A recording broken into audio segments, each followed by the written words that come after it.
오늘 지난번 이어서 욥기를 계속 같이 상고해보는 시간을 갖도록 하겠습니다. 우리 지난번에 욥기 쭉 살펴보면서 4장을 쭉 살펴봤었죠. 욥기 4장. 그래서 1절부터 시작해서 5장까지죠. 5장 몇 절까지죠? 5장 27절까지가 4장 1절부터 시작해서 이제 5장 27절까지가 엘리바스가 욥에게 한 얘기들이 됩니다. 그래서 그런 얘기들을 우리가 지금 4장 1절부터 이렇게 지금 살펴보는 시간을 갖고 있습니다. 그래서 이 엘리바스의 얘기를 쭉 한번 이렇게 종합을 해보면 이 엘리바스라고 하는 사람이 굉장히 영적으로 교만해 있고 영적으로 자신감이 넘치는 사람이며 영적인 체험이 아주 많음을 욥에게 말하고 있는 것들을 우리가 중간중간 이렇게 한번 살펴볼 수 있습니다. 우리가 하나님의 말씀 가운데서 충만하게 채워지고 하나님의 것을 체험하게 되면요. 어떤 사람이 되느냐 하면 겸손한 사람이 되고 낮아지는 사람이 되고 섬기는 사람이 됩니다.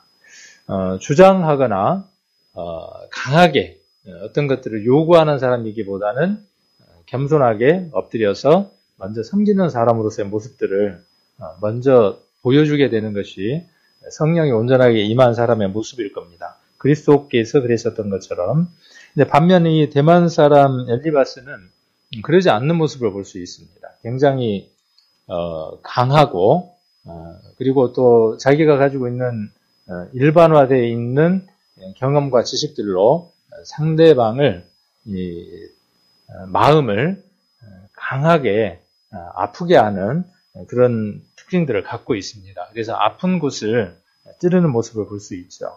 그래서 4장 1절, 2절에도 보면은 내가 너에게 뭔 말을 하겠는데 네가 말을 하고 싶은 그런 답답증이 나고 또 분통이 터질지라도 참고 한번 말 한번 들어봐라. 아마 나 말고도 누구든 네가 옛날에 그런 사람이었기 때문에 너에게 그렇게 말하고 싶은 사람이 많이 있을 것이다. 그래서 참고 말하지 않겠느냐 이렇게 이야기를 합니다. 그래서 3절, 4절, 5절에도 보면 무엇을 말하고 있느냐 하면은 예전에 욥이라고 하는 사람이 많은 사람을 붙들어주고 또 연약한 사람도 붙들어주고 또 어떤 어려움들이 있었을 때 상담도 했던 사람이 욥 당신이 아니었느냐.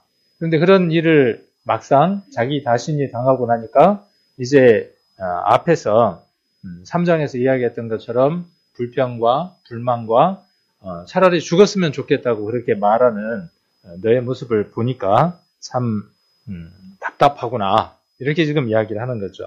그래서 6절에도 보면 너가 평상시 가치관을 중심 가운데 삼고 살았던 것이 무엇이냐. 너는 생각하기를 또 너는 신앙의 가장 중심을 무엇에다가 두었느냐 하면 하나님을 의뢰하고 또 하나님을 경외하는 것을 신앙의 최고의 가치로, 삶의 최고의 가치로 삼고 살았지 않느냐. 그리고 늘 행위가 온전해서 하나님 앞에 부끄럼 없이 살아가는 것을 소망으로 삼고 살지 않았느냐. 이렇게 이야기를 하고 있는 겁니다. 이렇게 말하는 이유는 어디에 있느냐 하면 그렇게 살았는데 현재 너의 현 주소는 무엇이냐. 내가 지금 당하고 있는 그런 모습은 내가 보기에 무엇에 대한 대가다라고 말하고 싶은 거냐 하면 너의 삶에 무엇인가 부족한 것이 숨겨져 있는 요즘 사람들이 이야기하는 몇 퍼센트, 그 몇 퍼센트 숨겨져 있는 그것이 있기 때문이지 않느냐라고 말을 하고 싶어 하는 겁니다. 그래서 7절에 보면 생각해 보라는 거죠. 생각해 보라. 죄 없이 망한 자가 누구인가? 정직한 자의 끊어짐이 어디 있는가? 정직한 자는 끊어진 것이 없다. 내가 일반적으로 관찰해보고 일반적으로 내가 경험해보건대 정직한 사람이 끊어진 일이 없다. 그리고 죄 없이 망한 사람이 없다. 너가 지금 자식도 잃고 재산도 다 탕진해버리는 그 모든 상황들은 무엇 때문이라는 것이냐 하면 너의 죄 때문이고 네가 정직하지 못한 그것 때문에 내게 무엇이 있느냐 하면 그러한 일들이 일어났다. 잘 한번 생각해봐라. 다시 한번 곰곰이 한번 잘 한번 생각을 해봐. 이렇게 이야기를 하는 겁니다. 이 욥기 4장 5장을 어떻게들 설명을 했는가 싶어서 이제 인터넷 이렇게 한번 찾아보니까요. 재밌는 표현들을 참 많이 해놨더라고요. 그러니까 이걸 이렇게 표현을 했더라고요. 어느 목사님이 어느 가정이 사업이 실패해서 힘들어하는 그 가정을 신방을 갔습니다. 그 신방을 가서 뭐라고 이야기를 하느냐 하면, 성도님, 하나님 앞에 분명히 숨겨진 죄가 있으니까 하나님이 손을 대셨겠죠. 사업이 이렇게 망한 데에는 틀림없이 뭔가 이유가 있을 겁니다. 한번 돌아보십시오. 뭔가 숨겨져 있는 죄가 있는지. 하나님이 분명히 이렇게 힘든 일을 주셨을 때에는 틀림없이 숨겨져 있는 죄를 한번 돌아보라고 하나님이 하신 것입니다. 어느 성도가 불의의 사고로 다쳐서 병원에 입원을 해서 왼쪽 다리도 기부스를 해가지고 들어놓고 오른쪽 팔도 기부스를 해서 양쪽으로 들어놓고 갈비뼈도 나가가지고 기부스를 못하고 숨도 제대로 못 쉬고 있는데 그것을 신방을 갔어요. 신방을 가서 뭐라고 이야기하느냐 하면 왜 이런 일이 생겼을까요? 제 생각에는 틀림없이 우리 성도님이 하나님 앞에 숨겨진 죄가 있는 것 같은데 무슨 잘못이 있어서 하나님 이렇게 크게 쉬셨을까요? 돌아봐야 될 텐데요. 라고 말하는 것과 흡사하다. 라고 이렇게 적어뒀더라고요. 그래서 그렇게 또 표현도 충분히 할 수 있겠구나라는 생각들을 한번 해봤습니다. 우리가 지금 욥기를 통해서 무엇을 발견하게 되느냐 하면 우리의 삶들 안에 우리가 이해하기 어려운 많은 고난과 역경과 어려움들이 찾아온다는 겁니다. 그렇게 찾아오는 그것들이 우리의 삶에 죄가 있어서 하나님 앞에 어떤 문제가 있어서 오기도 하지만, 그렇죠? 오기도 하지만 대체로 그렇죠. 대체로 그렇지만 그렇지 않는 경우도 있다는 거죠. 하나님이 그 고난과 역경을 허락하신 이유는 무엇 때문이냐 하면 믿음을 연단하고 그의 삶이, 그의 신앙이 하나님 앞에 정말 또 이 욥이 사단에게 하나님이 사랑할 만한 그런 믿음을 갖고 있었던 것처럼 그 믿음이 하나님 앞에 큰 사람인 사람도 분명히 있다는 것이죠. 그래서 우리가 교회 가운데에서 성도 가정에 또 성도 삶에 이런저런 일들이 있을 때 어떤 일들이 잘 됐을 때 좋은 집을 사고 또 좋은 일들이 긍정적으로 이루어졌을 때 그가 늘 하나님 앞에 잘 살아서 그 일들이 그렇게 이루어지는 것만도 아니고 혹은 그 가정 가운데 어려운 일들이 계속 반복돼서 일어났을 때 그것이 그 가정이 하나님을 거역하고 숨겨져 있는 죄가 있기 때문만은 아니다고 하는 것이죠. 그래서 우리가 어떠한 일들을 바라볼 때 일반화되어 있는 그것들로 정죄하거나 판단하거나 해서는 안 된다고 하는 것들을 우리가 욥기를 통해서 한번 상고를 해볼 수 있는 내용들이어서 이 말씀들을 함께 보고 있는 겁니다. 그래서 엘리바스는 어떻게 지금 말하고 있는 거냐 하면 내가 일반적으로 봤을 때 내 경험으로는 그렇게 이야기를 하는 거죠. 하나님 말씀에는 이렇게 기록되어 있다라고 이야기해도 부족할 판인데 또 그것이 잘못 적용돼도 문제가 될 텐데 내 경험에 봤을 때에는 이렇다라고 말하고 있는 거죠. 그래서 인과응보 죄 없이 망한 자가 없다라고 이렇게 이야기를 하고 있는 거죠. 지난주에 우리가 봤던 것처럼 죄 없이 망한 자가 성경에 기록되어 있습니까? 안 되어 있습니까? 성경에 죄가 없는데도 그 끝이 우리 사람들이 보기에 좋지 않는 결말로 끝난 사람들이 많은 것들을 볼 수 있죠. 그 인물 중에 가장 대표적인 인물이 아벨이죠. 아벨은 하나님께 제사를 드렸지만 그 제사를 하나님께서 기쁘시게 받으셨죠. 근데 그 끝이 어떻게 끝나느냐 하면 죽음으로 끝나죠. 돌에 맞아서. 잘못한 것이 없음에도 불구하고. 그래서 예수님도 우리가 잘 아는 것처럼 그에게는 죄가 없지만 십자가를 지고 십자가에서 피를 흘리시고 죽으셨던 것처럼 죄 없이도 어떤 일이 일어날 수 있느냐 하면 우리가 생각하는 좋지 않는 일들.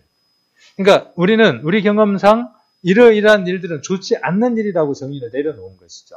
우리 머릿속에서 좋은 것과 좋지 않는 것에 대한 정의를 무엇으로 내려놓느냐 하면 우리 경험상으로 내려둔 거예요. 그러니까 뭔가 우리가 생각할 때 긍정적인 건 좋은 거고 부정적인 건 나쁜 거라고 정의를 내리는 거죠. 그런데 신앙에 있어서 좋은 것, 나쁜 것은 누가 정하는 것이냐 하면 하나님이 정하여 주시는 거죠. 내게 물질이 없는 것도, 내게 건강이 없는 것도 하나님이 내게 좋은 것이라고 인정되어져서 하나님이 그것을 선택하시면 내게는 무엇이 좋은 것이냐 하면 물질이 조금 적은 것이, 건강이 다른 사람보다 조금 부족한 것이 내게 유익이고 나를 위한 것이라는 사실들을 우리는 성경을 통해서 발견해야 될 필요들이 있다는 것이죠. 우리가 이제 연로하게 되면, 연세가 드시면 어떤 소망들이 많으냐 하면 젊었을 때를 바라보게 되죠. 내가 40대나 50대처럼 그렇게 내가 젊었으면 좋겠다. 하나님 뭐라고 말씀하시겠어요? 하나님 뭐라고 말씀하시느냐 하면 그 과정은 어디를 가기 위한 과정들이냐 하면 하나님을 만나는 그 과정들이기 때문에 그 과정들은 없앨 수 없는 것이죠. 그 과정은 거치고 가야 하는 것들이죠. 그래서 그 과정들은 하나님 앞에 무엇으로 받아야 하느냐 하면 기쁨으로, 즐거움으로 그렇게 받아야 하는 과정들이라는 것이죠. 그래서 우리가 보기에 고난과 역경을 어떻게 성경적으로 하나님이 원하는 대로 바라보는가 하는 그 시각들을 욥기는 바로잡아 준다는 것입니다. 그 다음 8절에도 보면 내가 보건대 악을 밭갈고 독을 뿌리는 자는 그대로 거두나니. 그러니까 이 엘리바스는 뭘 생각을 하느냐 하면 뿌린 대로 거둔다는 거예요. 네가 뭔가 좋지 않는 것을 뿌렸으니까 좋지 않는 게 돌아온다는 거예요. 이걸 예전에 제가 이렇게 한번 말씀을 드린 적이 있습니다. 부메랑이라는 걸 한번 보셨죠? 부메랑. 옛날 어느 곳에는 사냥을 할 때 뭘로 하느냐 하면 부메랑이라고 하는 걸로 사냥을 합니다. 새가 날아가면은 확 던지면 새를 잡고 그 부메랑이 다시 돌아와요. 그러니까 던진 사람에게로 돌아오는 거죠. 이게 뭐냐면은 뿌린 대로 거두는 거예요. 우리의 신앙이 많이 힘든 이유 중에 하나도 어떤 것들이냐 하면 뿌린 곳에서 거두려고 하는 거예요. 내가 뿌린 그곳에서, 내가 나눈 그곳에서 내가 돌려받기를 원하는 겁니다. 그래서 항상 어떤 문제들이 생기느냐 하면 서운함도 생기고 또 뭣도 생기죠? 원망도 생기고 이런 것들이 생기죠. 그런데 그 부메랑은 희한하게 돌아오더라고요. 내가 어떤 사람에게 선을 베풀었어요. 좋은 일을 베풀고 도움을 주고 또 선을 베풀었습니다. 그렇게 선이라고 하는 걸 A라고 하는 사람에게 우리는 뿌렸어요. 그리고 우리는 어디에서 돌아오기를 원하느냐 하면 그 사람에게 돌아오기를 원합니다. 내가 밥을 한 번 샀어요. 2번 샀어요. 이번에 맛있는 걸 샀습니다. 또 다음에 더 맛있는 걸 샀습니다. 다음에 이제 밥을 먹으러 가는데 거기서 누가 밥을 사기를 기다리죠. 우리는 당연히 누가 밥을 살 거라고 생각하느냐 하면 그 사람이 내게 많은 은혜를 입었고 많은 밥을 먹고 있으니까 그 사람이 내게 밥을 살 것이라고 생각을 합니다. 그랬는데 밥을 안 사니까 어떤 마음이 생기죠? 참, 내가 언제까지 밥을 사야 되나? 언젠가 한번은 저 사람이 밥을 살 때가 됐는데 밥을 사야 되게 정상인데 안 사네. 그리고 어디에서 돌아오기를 원하느냐 하면 내가 뿌린 그곳에서 돌아오기를 원하더라는 거예요. 근데 우리 이런 때 있죠. 내가 저 사람에게 밥을 산 적도 없어요. 내가 저 사람에게 뭔가 베풀었던 적도 없어요. 근데 어느 날 보니까 내게 밥을 사고 가요. 이상해. 왜 내게 밥을 사지? 이게 어떤 원리냐 하면 하나님의 원리가 그렇더라는 것이죠. 내게 전혀 상관없는 그 사람으로부터 내게 무엇이 돌아오느냐 하면 내가 과거 어디 누군가에게 뿌렸던 그것들이 누구로부터 돌아오느냐 하면 그 사람으로부터 돌아오는 게 아니라 전혀 예측하지 못했던 누군가로부터 돌아오더라는 거죠. 제가 발견한 부메랑은 그렇더라고요. 그러면 이렇게 생각하면 맞겠죠. 어딘가에게 뿌리고 우리는 어딘가에서 내게 돌아올 때 나는 어떻게 생각하면 맞죠? 내가 예전에 여기에다가 뿌린 것이 이렇게 돌아온다고 생각하면 맞는 거죠. 그런데 무엇도 그러냐 하면 좋지 않는 것도 그렇더라고요. 내가 아내에게 화를 한번 확 버럭냈어요. 내가 운전하고 가다가 알지 못하는 사람에게 내가 입에 담지 못할 욕을 했어요. 그 사람이 구원받지 않는 사람이니까. 내가 모르는 사람이니까. 내가 알지 못하는 사람이니까. 그리고 잊어버렸어요. 교회 안에서도 내가 통제하지 못할 상태가 돼서 자제할 수 없는 상태가 돼서 내가 무엇인가 악을 뿌렸어요. 다음에 그 사람이 내게 그것을 갚아오면 내가 그렇게 뿌렸으니까 그렇게 받는다고 생각을 하죠. 그런데 내가 그 사람에게 전혀 그렇게 한 일이 없는데 내가 뭐 특별히 마음 아프게 한 것도 없고 한 것도 없는데 어느 날 보면 내게 뭐가 돌아올 때가 있냐면은 힘들게 그 사람이 나를 할 때가 있어요. 없던가요, 그럴 때? 네. 뭐 교회에서만 그런 게 아니라 뭐 다른 곳에서, 직장에서도 그렇고. 그럼 여러분들 어떻게 생각합니까? 참 억울하죠. 내가 당신에게는 그런 적이 없는데, 내가 당신에게 좋은 일을 했는데 왜 내게 그렇게 해보냐고 생각을 하죠. 그럴 때 우리는 어떤 생각들을 해보면 좋으냐 하면 부메랑이라고 하는 것이 내가 던진 그곳에서만 돌아오는 게 아니라 언젠간 누군가에게 던졌지만 그 던진 그것들이 누군가 다른 사람에게 돌아온다는 거죠. 착한 것도 악한 것도 반드시 돌아오는데 그 사람으로부터 돌아오는 게 아니라 전혀 생각지 못했던 예상치도 못했던 그 사람으로부터 돌아오더라는 거죠. 자, 그러면 우리가 힘든 일들이 있고 누군가가 나를 상처 주게 하는 그 말들을 할 때 어떻게 생각하면은 조금 더 쉽게 그 문제를 해결할 수 있을까요? 내가 과거에 던진 부메랑이 지금 돌아오고 있구나. 내가 저 사람에게 던진 적이 없지만, 내가 저 사람에게 직접 던진 적은 없지만 누군가에게 던졌던, 누군가를 힘들게 했던, 누군가를 괴롭게 했던 그것들이 내게 열매가 돼서 지금 돌아오고 있구나. 이렇게 생각한다면 그 사람을 미워할 필요가 없겠죠. 그 사람을 힘들게 생각할 필요가 없겠죠. 그리고 그 사람을 원수처럼 그렇게 생각할 일들은 없게 될 것 같아요. 그래서 내 자신을 다시 한번 좀 더 바라보게 되고 뭔가 하나님 앞에 더 돌아볼 수 있는 그런 시간들이 분명히 될 겁니다. 반면에 또 선한 것이, 좋은 것이, 도움들이 내게 돌아올 때 내가 예전에 뿌렸던 그것들이 그 사람에게서 싹이 나고 있는 그것들이 하나님이 또 다른 사람을 통해서 내게 돌려주신다는 것 때문에 더 큰 감사를 두 사람에게 호불호 할 수 있는 것이 아닌가 하는 생각을 한번 해봅니다. 그래서 뿌린 대로 거둔다고 하는 이 원리는 맞죠. 분명히 맞습니다. 뿌린 대로 거둔다고 하는 이 원리는 맞지만 그러나 은혜의 세계 안에서는 그렇지 않다는 것도 우리가 알게 되죠. 하나님의 세계는 뿌린 대로 거둬주지 않죠. 만일 뿌린 대로 거둔다 그러면 하나님 앞에 서 있을 사람이 아무도 없습니다. 엘리바스라고 하는 사람은 무엇만 아느냐 하면 공의의 하나님만 아는 겁니다. 공의의 하나님만. 그러나 하나님은 은혜의 하나님이어서 은혜의 세계가 있습니다. 그 은혜의 세계는 아침 8시에 일을 하고 저녁 7시에 퇴근하고 10만 원을 준다고 약속했어요. 마태복음 우리 기억나시죠? 네. 그런데 어떤 사람은 오후 1시에 와가지고 퇴근 때까지 일하고 10만 원을 받아가고 어떤 사람은 거의 퇴근 무렵쯤 돼서 10분쯤 일하고 얼마를 받아가냐 하면 10만 원을 받아가지고 가요. 아침부터 와갖고 땀 흘리면서 일하고 받아간 사람도 10만 원. 오후 1시쯤 와갖고 일한 사람도 10만 원. 그죠? 그 다음에 몇 시에 와서 일한 사람도. 끝날 때쯤 돼서 일한 사람도 10만 원. 자, 이게 뭐냐 하면 은혜의 세계죠. 누구는 원망에 가득하겠어요? 처음부터 온 사람은 원망에 가득하겠죠.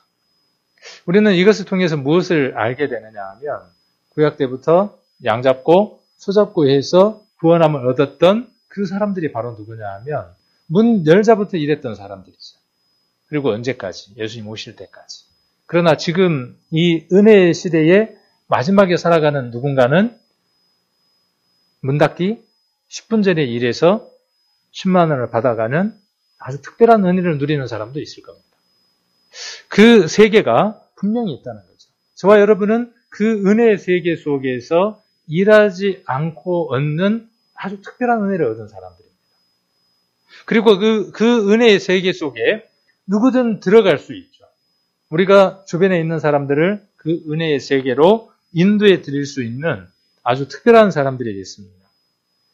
자, 그래서 내가 보건대 악을 밭갈고 독을 뿌리는 자는 그대로 거둔다라고 하는 이 말씀은 한 면은 맞지만 한 면의 말씀은 또 맞지 않는 것들을 볼 수 있습니다. 또 9절에 다 하나님의 입의 기운에 멸망하고 그 콧김에 사라지느니라.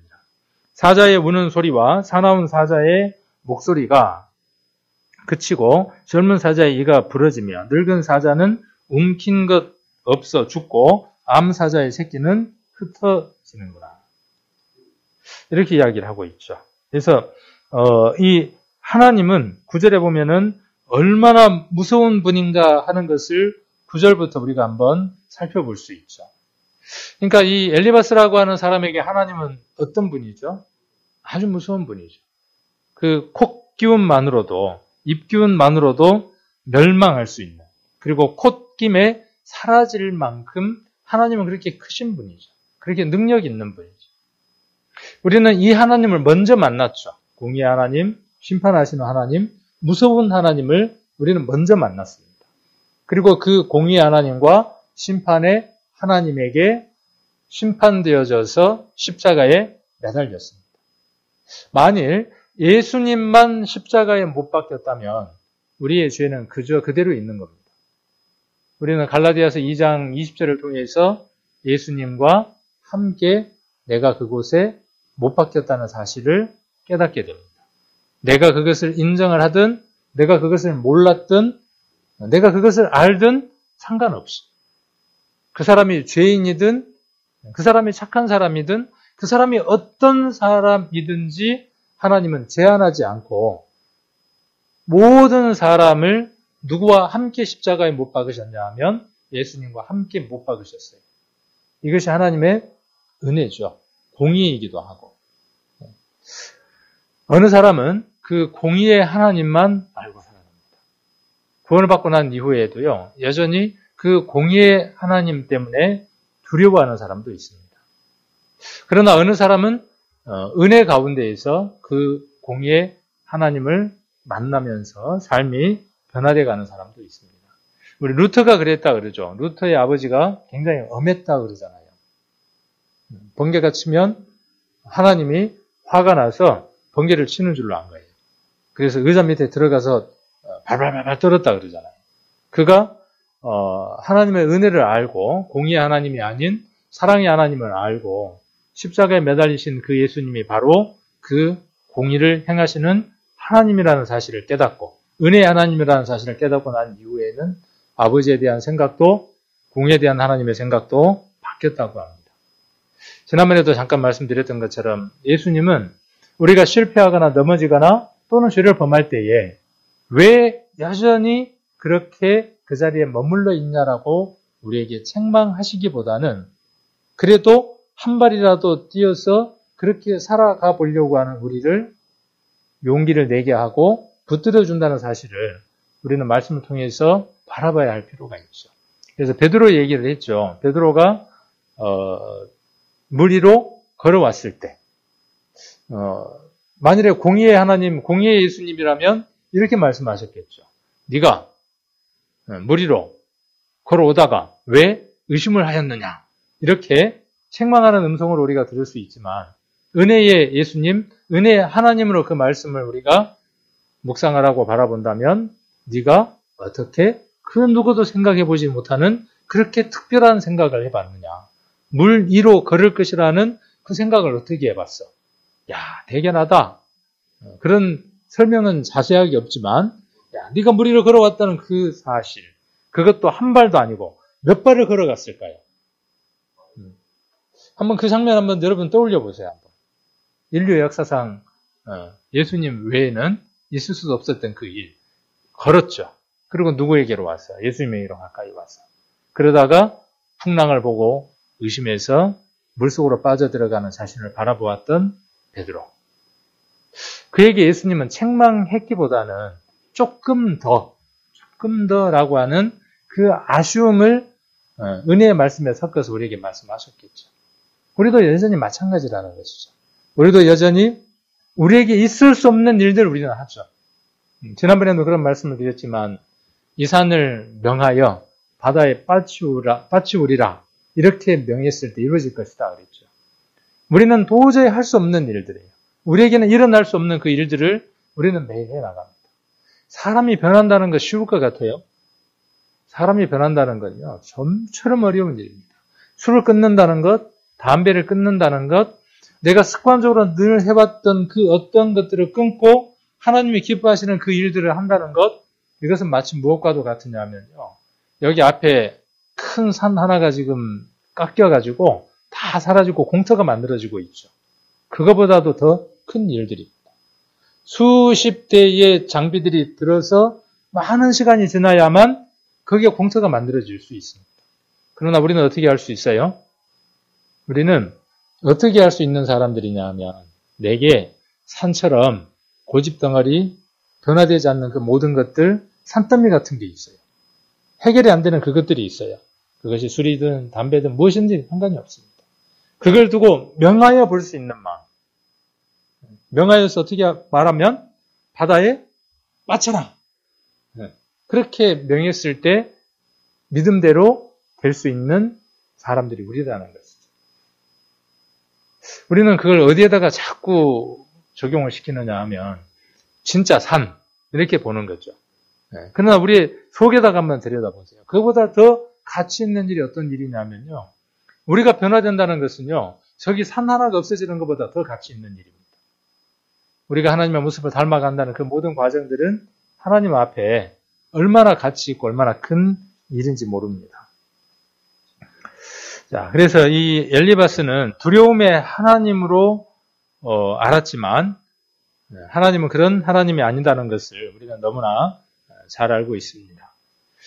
자, 그래서 무서운 하나님으로 알았지만 하나님은 그런 하나님이 아니라 하나님은 어떤 분이냐 하면 긍휼의 하나님이죠. 우리를 불쌍히 여기시고 안타까워하시는 분입니다. 그리고 하나님은 이제 9절부터 보면 좀 그런 내용들이 이제 기록이 되어 있죠. 네. 그 다음에 이제 12절 한번 보겠습니다. 자, 12절.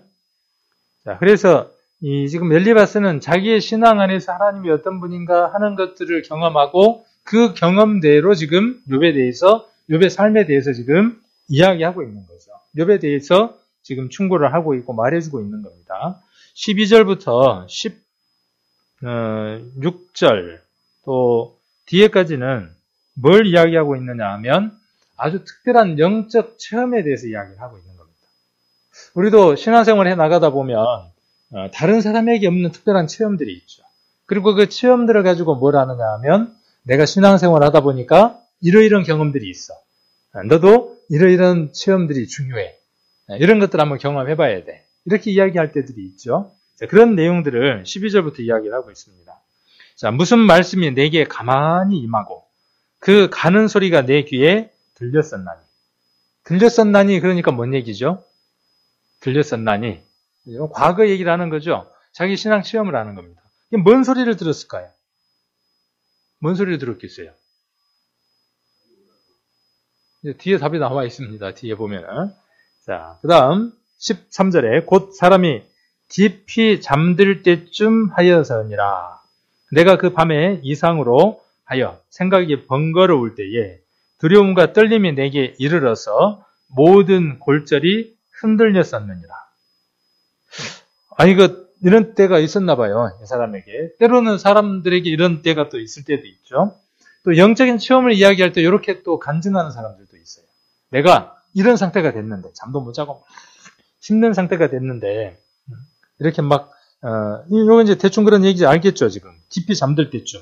그 다음에 그 밤에 이상으로 하여 생각이 번거로울 때, 두려움과 떨림이 내게 이르러서 모든 골절이, 뼈들이 막 흔들렸어요. 15절에 그때에 영이 내 앞으로 지나가매. 영이라는 것은 뭔가 눈에 보이지 않는 어떤 것이에요. 그것이 내 앞으로 지나가매 내 몸에 털이 쭈뼛하였었느니라. 저기 기도원에 가서 나무 뿌리를 붙들고 막 기도를 하는 거예요. 이렇게 막. 그런 영적 체험들을 이야기를 하죠. 그러면서 뭐라 그래요? 누구를 만날 때에는 하나님을 만날 때는 이렇게 만나야 돼. 내가 하나님을 봤거든? 내가 하나님의 음성을 들었거든? 그러면서 뭐라고 이야기를 해요? 이렇게들 이야기를 하죠. 자, 이렇게 만난 하나님, 이렇게 들은 음성, 하나님의 음성, 확실한 걸까요? 이건 아니에요. 이렇게 들은 것은. 그래서 지금은 이렇게 말하는 사람들이 거의 없습니다. 근데 예전에 한 30년 전에 이렇게 이제 교회 다니는다는 사람들, 그 다음에 하나님을 어떻게 믿게 됐냐고 이렇게 물어보면 대부분 우리가 이제 우리 교회 다니는 분들에게 하나님을 만난 적이 있습니까? 성경을 믿습니까? 하나님 살아계신 걸 온전하게 믿습니까? 그러면 그분들의 대부분의 간증이 요 간증과 비슷해요. 네, 내가 잠을 자는데 잠이 들려고 그랬는데 하나님의 음성을 들었다. 내가 어디를 갔는데 기도원에서 나무 뿌리를 막 붙들고 힘이 다 떨어져 가려고 그랬는데 힘을 입은 어떤 분을 만난다. 자, 그렇게 지금 이야기를 하죠. 그래서 쭈뼛하였어요. 16절. 그 영이 섰는데 그 형상을 분별치는 못하였어도 오직 한 현상이 내 눈앞에 있었느니라. 그때 내가 종려간 중에 목소리를 들으니 이르기를. 그러니까 이 사람이 본 것은 분명 무엇을 봤느냐 하면 하나님의 음성과 하나님의 형상을 본 것은 맞아요. 뒤에 이제 내용을 보면. 그러나 이것은 객관적인 게 될 수는 없죠. 주관적인 것이죠. 자, 17절 한번 봅니다. 인생이 어찌 하나님보다 의롭겠느냐? 사람이 어찌 그 창조하신 이보다 성결하겠느냐? 18절. 하나님은 그 종이라도 오히려 믿지 아니하시며 그 사자라도 미련하다 하시나니 하물며 흙집에 살며 티끌로 털을 삼고 하루살이에게로도 눌려 죽을 자이겠느냐? 조석 사이에 멸망한 바 되며 영원히 망하되 생각하는 자가 없으리라. 장막줄을 그들에게서 뽑지 아니하겠느냐? 그들이 죽나니 지혜가 없느니라. 지금 욥에게 지금 엘리바스는 지금 뭐라고 이야기를 하고 있는 거죠? 하나님 보시기에 인생은 이럴 정도로 가치가 없는 존재다. 이렇게 자기는 누구를 만나서 들었다는 거죠? 하나님을 만나서 들었다는 거예요. 자, 한쪽 면에서는 이 말씀이 틀린 말씀이 아니죠. 이 말씀 우리가 언제 많이 사용을 하죠? 전도 집회 때 많이 사용을 하죠. 굉장히 많이 사용을 합니다. 우리가 하나님을 알기 이전에는, 하나님을 믿기 이전에는, 또 죄가 있을 때에는 이 말씀이 확실하게 맞는 말씀이죠. 여기 기록되어 있는 대로 인생이 어찌 하나님보다 의로울 수 있겠냐는 거죠. 사람이 어찌 그 창조하신 이보다 성결하겠냐는 거죠. 그럴 수 없죠. 자, 그리고 하나님은 사람을 믿어요, 안 믿어요? 하나님이 사람을 신뢰합니까, 안 합니까? 자, 아까 일반화하는 것이 엘리바스의 문제라고 그랬잖아요. 엘리바스는 한쪽 면만 옳다고 보는 거예요. 하나님은 사람을 신뢰한다, 안 한다? 안 한다. 엘리바스는. 하나님은 사람의 신뢰를 절대로 안 한다. 그리고 하나님 앞에 사람은 의로울 수 있다, 없다? 의로울 수 없다. 성결할 수 있다, 없다? 없다. 이렇게 어떻게 해놓은 거죠, 지금 엘리바스는? 단정을 씌워놓은 거예요. 일반화해 놓은 거예요. 그러니까 욥에게 지금 뭔 얘기를 하는 거죠? 욥에게 뭔 얘기를 하는 거예요? 너는 하나님이 너를 절대로 신뢰하지를 않아. 그렇게 말하고 있는 거죠. 너는 하나님께 의로운 사람이 아니야. 너는 하나님 앞에 성결치 않는 사람이야. 너는 하나님 앞에 숨겨진 죄가 있는 사람이야. 이렇게 말하고 있는 거죠. 자, 이렇게 말하니까 욥이 답답하겠어요, 안 하겠어요? 여러분 같으면 어떻게 했어요?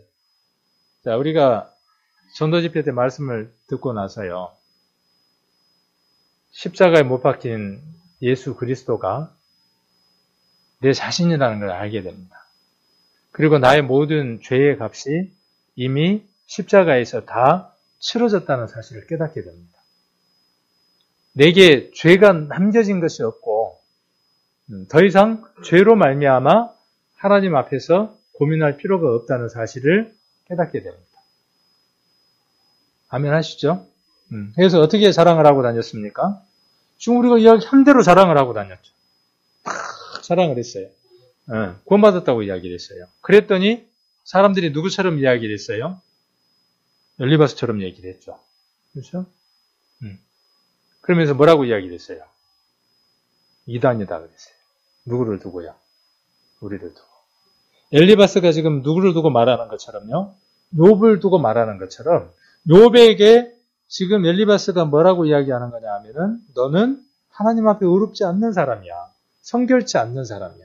하나님이 너를 신뢰하는 것 같아? 아니야 라고 지금 이야기를 하고 있는 거죠. 우리가 그렇게 이야기할 때 세상에 많은 교회들이 우리에게 뭐라고 이야기했느냐 하면 아니야. 너희들 봐봐. 여전히 뭐하고 있어? 여전히 지금 엉망으로 살아가잖아. 여전히. 죄 짓고 살고 있고 험하게 살아가고 있잖아. 죄를 짓고 있으면서도 그게 죄가 아니라고 이야기를 하고 있잖아. 다 용서됐다고 이야기를 하고 있잖아. 하나님이 그런 분인 줄 알아? 하나님이 어떤 분인 줄 알아? 아까 지금 9절에서 이야기하는 것처럼 하나님 그 기운에 다 멸망당할 자들이야. 이렇게 이야기를 합니다. 그렇대 어떻든가요, 여러분 마음들이? 답답하죠. 욥의 마음이 아마 그 마음이었을 거예요. 이 얘기가 9장을 한번 보겠습니다. 9장 한번 볼게요. 9장 2절.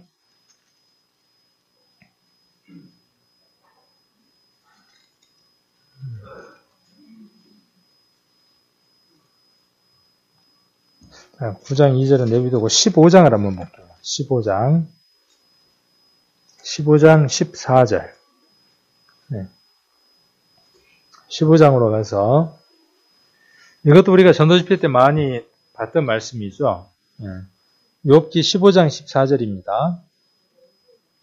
776페이지 욥기 15장 14절. 사람이 무엇이간데 깨끗하겠느냐? 여인에게서 난 자가 무엇이간데 의롭겠느냐? 하나님은 그 거룩한 자들을 믿지 아니하시나니 하늘이라도 그의 보시기에 부정하거든 하물며 악을 짓기를 물마신 같이 하는 가증하고 부패한 사람이겠느냐. 자, 이것도 누가 한 말이겠습니까? 엘리바스가 두 번째로 한 말이에요. 아까 첫 번째 한 말에다가 더해가지고 한 번 더 세기를 박으면서 이야기를 하는 거죠. 이럴 때 여러분 같으면 어떻게 이야기를 하겠어요? 여기에서 우리가 어떤 대목을 이야기할 수 있느냐 하면 예수님의 십자가를 분명하게 이야기를 할 수 있겠죠. 우리가 비록 그런 자가 맞습니다.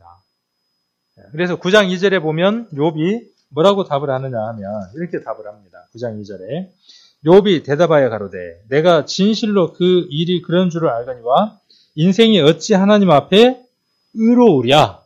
이렇게 욥이 대답을 하죠. 욥도 그 엘리바스의 말에 이렇게 대답할 수밖에 없다는 것을 압니다. 그러나 우리는 어떤 답 하나를 아는 사람들이냐 하면 고린도전서 6장을 한번 보겠습니다. 쭉 넘어가서 신약으로 여기 욥기는 잡아놓으시고 고린도전서 6장으로 한번 가보겠습니다.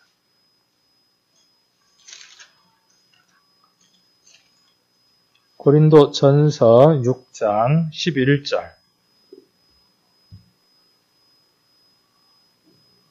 6장 11절. 자, 너희 중에 고린도전서 6장 11절입니다. 너희 중에 이와 같은 자들이 있더니 자, 이와 같은 자들은 어떤 자들일까요? 앞에 나와 있는 내용이겠죠. 그래서 불의한 자들이었어요. 토색하는 자들, 우상 숭배하는 자들, 음란한 자들, 도적하는 자들, 탐남한 자들, 뭐 이런 사람들을 얘기를 하는 겁니다. 그러니까 전에 우리가 어떤 사람들이었냐 하면 이와 같은 사람들이었어요. 자, 그런데 주 예수 그리스도의 이름과 우리 하나님의 성령 안에서 씻음과 거룩함과 의롭다 하심을 얻었느니라.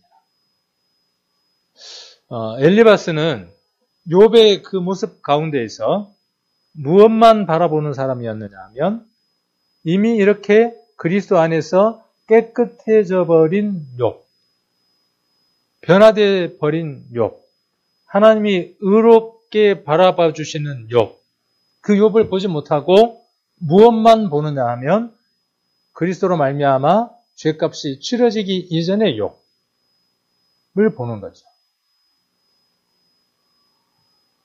하나님은 우리를 어떻게 보시느냐 하면 씻겨졌다고 보는 거예요. 우리를 씻으셨다고 보는 거죠. 씻음과 거룩함과 의롭다 하셨다 그랬어요. 누가 누구를 그렇게 여겨주시는 거죠? 하나님이 예수 그리스도로 말미암아 우리를 그렇게 인쳐주셨어요. 우리를 그렇게 인정해 주셨어요. 여러분은 여러분 자신을 엘리바스처럼 보십니까? 아니면 믿음의 눈으로 여러분들을 이렇게 보십니까? 우리는 때로 우리 자신을 어떻게 보느냐 하면 엘리바스처럼 우리를 봅니다. 그렇죠? 많은 시간을. 우리 신약에 나와 있는 수많은 말씀들이 뭔 이야기를 하느냐 하면 우리는 이미 씻겨졌다는 거예요. 나를 쳐다보니까요. 아직도 더러워. 시궁창에 빠져 있는 인생이라. 그래서 뭐라고 이야기를 하죠? 인생이 어찌 하나님 앞에 의롭다 할 수 있겠냐라고 이야기한다는 거죠. 하나님은 뭐라고 여전히 말씀하시는데, 야, 그거 이미 다 값을 치러놨어? 그렇게 이야기하면서 불구하고. 그래서 욥기 4장으로 한번 다시 돌아가 보면 17절에 인생이 어찌 하나님보다 의롭겠느냐 이렇게 이야기를 하고 있죠. 여기에서 우리는 이 질문에 대한 답과 질문과 답을 우리는 함께 알고 있다는 것이죠. 이 질문이 무엇을 말하는 것인지 이거에 대한 답이 무엇인지 우리는 알고 있죠. 그러나 엘리바스는 그 답을 알고 있지 못하는 거죠. 욥이 늘 어떻게 외쳤겠어요?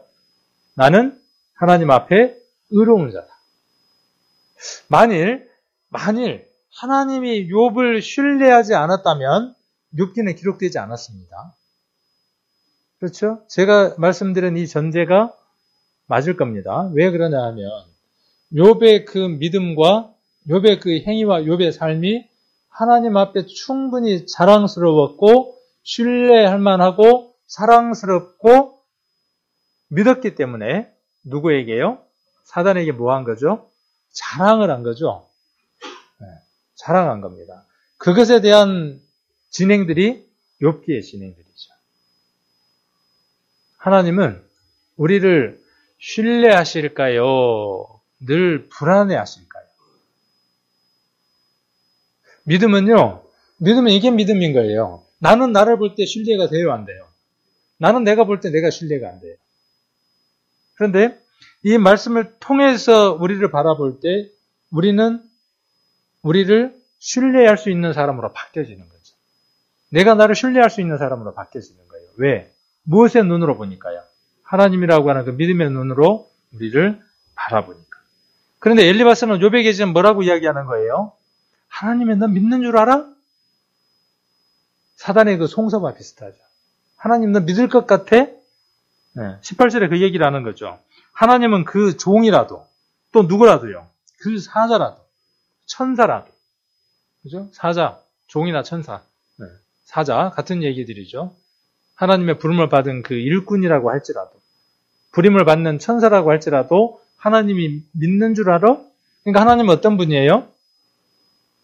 하나님은 늘 불신하는 분이네. 인간을 불신하는 하나님? 하나님 인간을 불신하셔요? 아니라. 하나님은 우리를 불신하시는 분이 아니라 하나님 우리를 믿어주시고 사랑해 주시고 끝까지 우리를 붙들어 주시는 분이다. 그러면 우리가 잘해서? 우리가 잘 사니까? 우리가 이런 부분과 이런 대목도 우리가 생각을 해볼 때요. 우리가 믿고 있는 믿음이 우리를 얼마나 크게 하고, 우리를 얼마나 기쁘게 하고, 우리를 얼마나 자신감 있게 하는가에 대해서 다시 한 번 더 생각하게 하죠. 요한복음 13장 한번 보게요. 여기 이제 계속 잡아놓으시고, 요한복음 13장.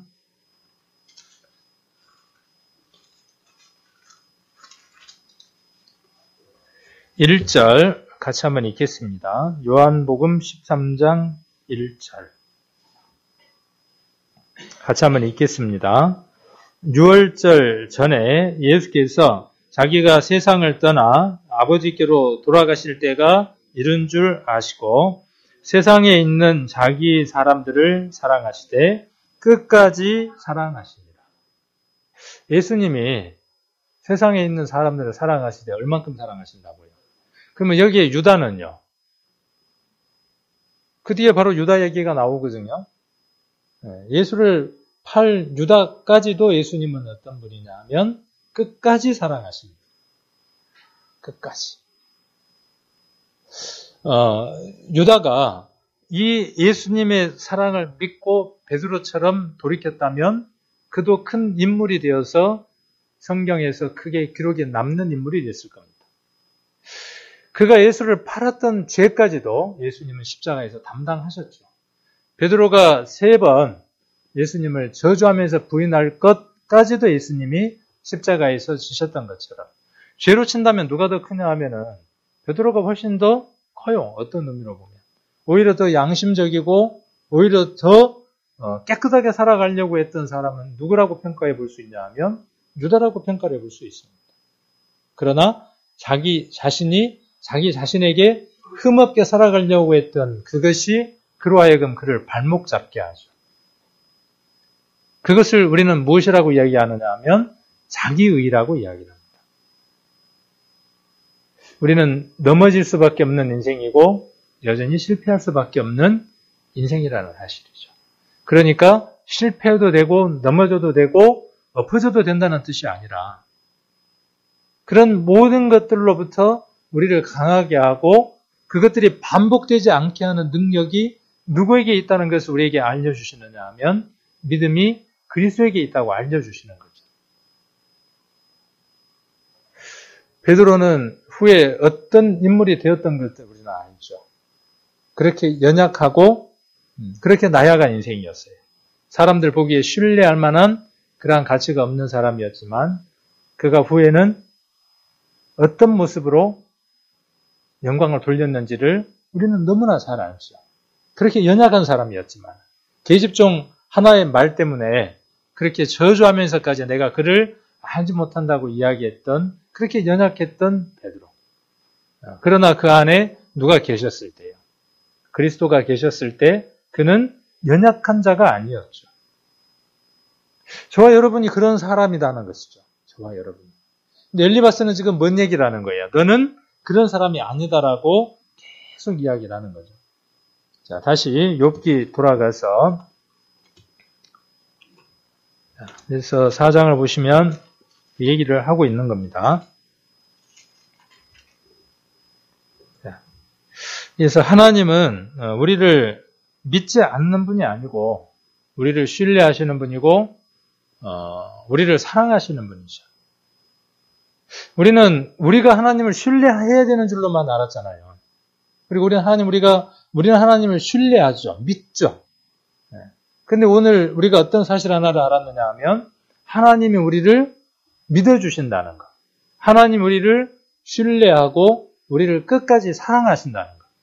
우리가 이런 대목들을 통해서 다시 한 번 더 하나님의 은혜를 크게 느낄 수 있는 시간들이 되어질 거라고 생각을 합니다. 그래서 하나님은 우리 연약함을 판단하거나 정죄하는 분이 결코 아니시다는 거죠. 그래서 그분은 체휼하신 분이에요. 히브리서 4장을 한번 보겠습니다. 여기 잡아놓으시고 히브리서 4장 15절 히브리서 4장 15절 4장 15절 357페이지 4장 15절 자, 우리에게 있는 대제사장은 우리 연약함을 체휼하지 아니하는 자가 아니요 모든 일에 우리와 한결같이 시험을 받은 자로 돼 죄는 없으십니다. 이 체휼이라는 말은 처지를 이해하여 불쌍히 여긴다 그런 뜻이 돼요. 체휼이라는 말. 하나님은 우리를 그렇게 생각해 주시는 분이죠. 그래서 하나님은 어떻게 해주신 거죠? 우리가 해달라고 하지 않는데 어떻게 해주신 분이죠? 이미 모든 것들을 다 해결해 주신 분이죠. 시편 103편도 한번 보겠습니다. 시편 103편.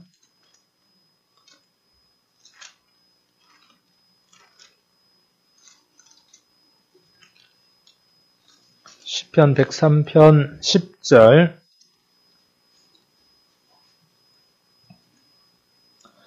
우리의 죄를 따라 처치하지 아니하시며 우리의 죄악을 따라 갚지 아니하셨으니 이는 하늘이 땅에서 높은 같이 그를 경외하는 자에게 그 인자하심이 크심이로다.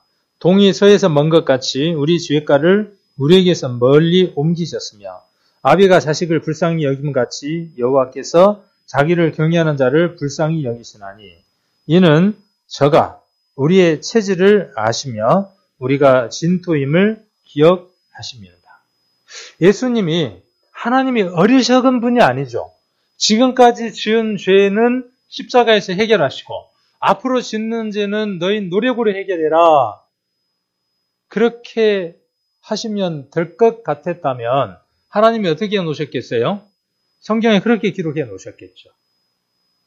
믿는 그 순간까지의 모든 죄는 다 해결해놓고 앞으로 죄들은 너희 능력대로 해결하면 된다 이렇게 하셨을 텐데 하나님은 어떤 분이 우리 인생이 어떤 존재라는 걸 알아요? 죽는 그 순간까지 죄를 지을 수밖에 없는 인생이라는 사실을 안다는 거죠.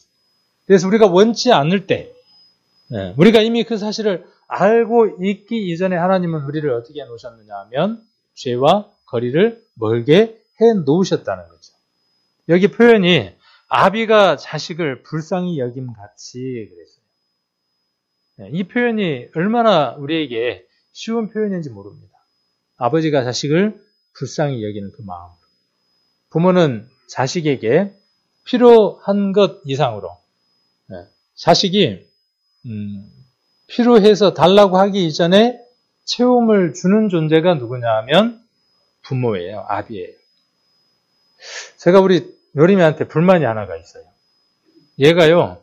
휴대폰비가 나와도 휴대폰비 달라고 한 적이 없어요. 용돈이 떨어져도 떨어졌다고 말한 적이 없어요. 기숙사비를 달라고 한 적도 없고 뭐 한 번도 그런 적이 없어요. 그래서 그냥 내비둬 보거든요. 내비둬 봐요. 그러면 어쩐 줄 알아요? 지도 내비둬요. 그러니까 어떤 마음이냐면은 뭐 내가 굶나? 자기 딸이 굶지? 딱 그거예요. 딱 그거예요. 내가 아쉽나? 자기 딸이 아쉽지? 배짱이 참 좋더라고요. 누가 늘 아쉽냐면은 제가 아쉬워요. 그래서 뭘 보내냐면은 너 생활비는 얼마나 남았냐? 보내는 거예요. 너 굶지는 않냐? 보내는 거예요. 너 춥지는 않냐? 그러고 보내는 거예요. 그리고 어떻게 하냐면 용돈 떨어져가지고 어디 찐빵집 앞에 가가지고 찐빵 쳐다보고 침을 지질 흘리고 있을까 봐서 그러기 전에 어떻게 하느냐 하면 보내주는 거죠. 이게 누구 마음이냐면은 아비 마음. 제가 만일에 자식을 낳아보지 않았다면은 이렇게 표현을 못하겠어. 근데 키워보니까 어때요? 부모 마음을 제가 저 부모 마음을 알게 되고 그런 거죠. 그래서 뭐라고 그랬냐면 똥 네 같은 자식 낳아서 한번 키워봐라. 이렇게 이제 부모들이 말씀을 하시는 거죠. 그래서 아비가 자식을 불쌍히 여긴 같이 이렇게 말씀하고 계시는 거죠. 하나님은 우리에게 필요한 모든 것들을 어떻게 채우셨느냐 하면 우리가 필요하다고 말하기 이전에 우리가 무엇을 필요로 하실지를 알고 그 모든 것들이 이미 다 채워 놓으신 분이에요. 욥은 그런 하나님을 만났고 그런 하나님을 경외합니다. 그런 하나님을 믿고 있고. 근데 엘리바스는 지금 그런 욥에게 뭐라고 이야기를 하고 있는 겁니까? 하나님이 사람을 믿는 줄 아느냐? 하나님 앞에 네가 깨끗한 줄 아느냐? 하나님 앞에 네가 의로운 줄 아느냐? 하나님이 정말 너를 그렇게 보실 것 같으냐? 그러니까 전혀 주파수가 안 맞는 얘기를 지금 누가 하고 있냐 하면 엘리바스가 하고 있는 거죠.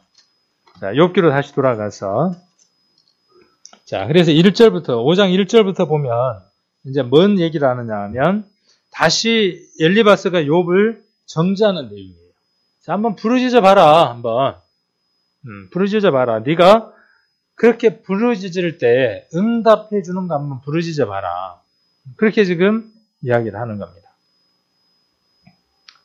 자, 여기서 이 부분을 정리를 하고 5장은 다음 주에 또 한번 공부를 하면 될 것 같습니다.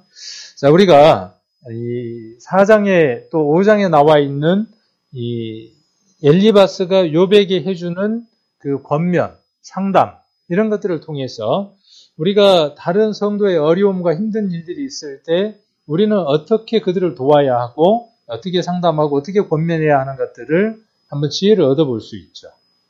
첫 번째로 여러 가지 원인을 섬세하고 정확하게 살펴야 할 필요가 있습니다.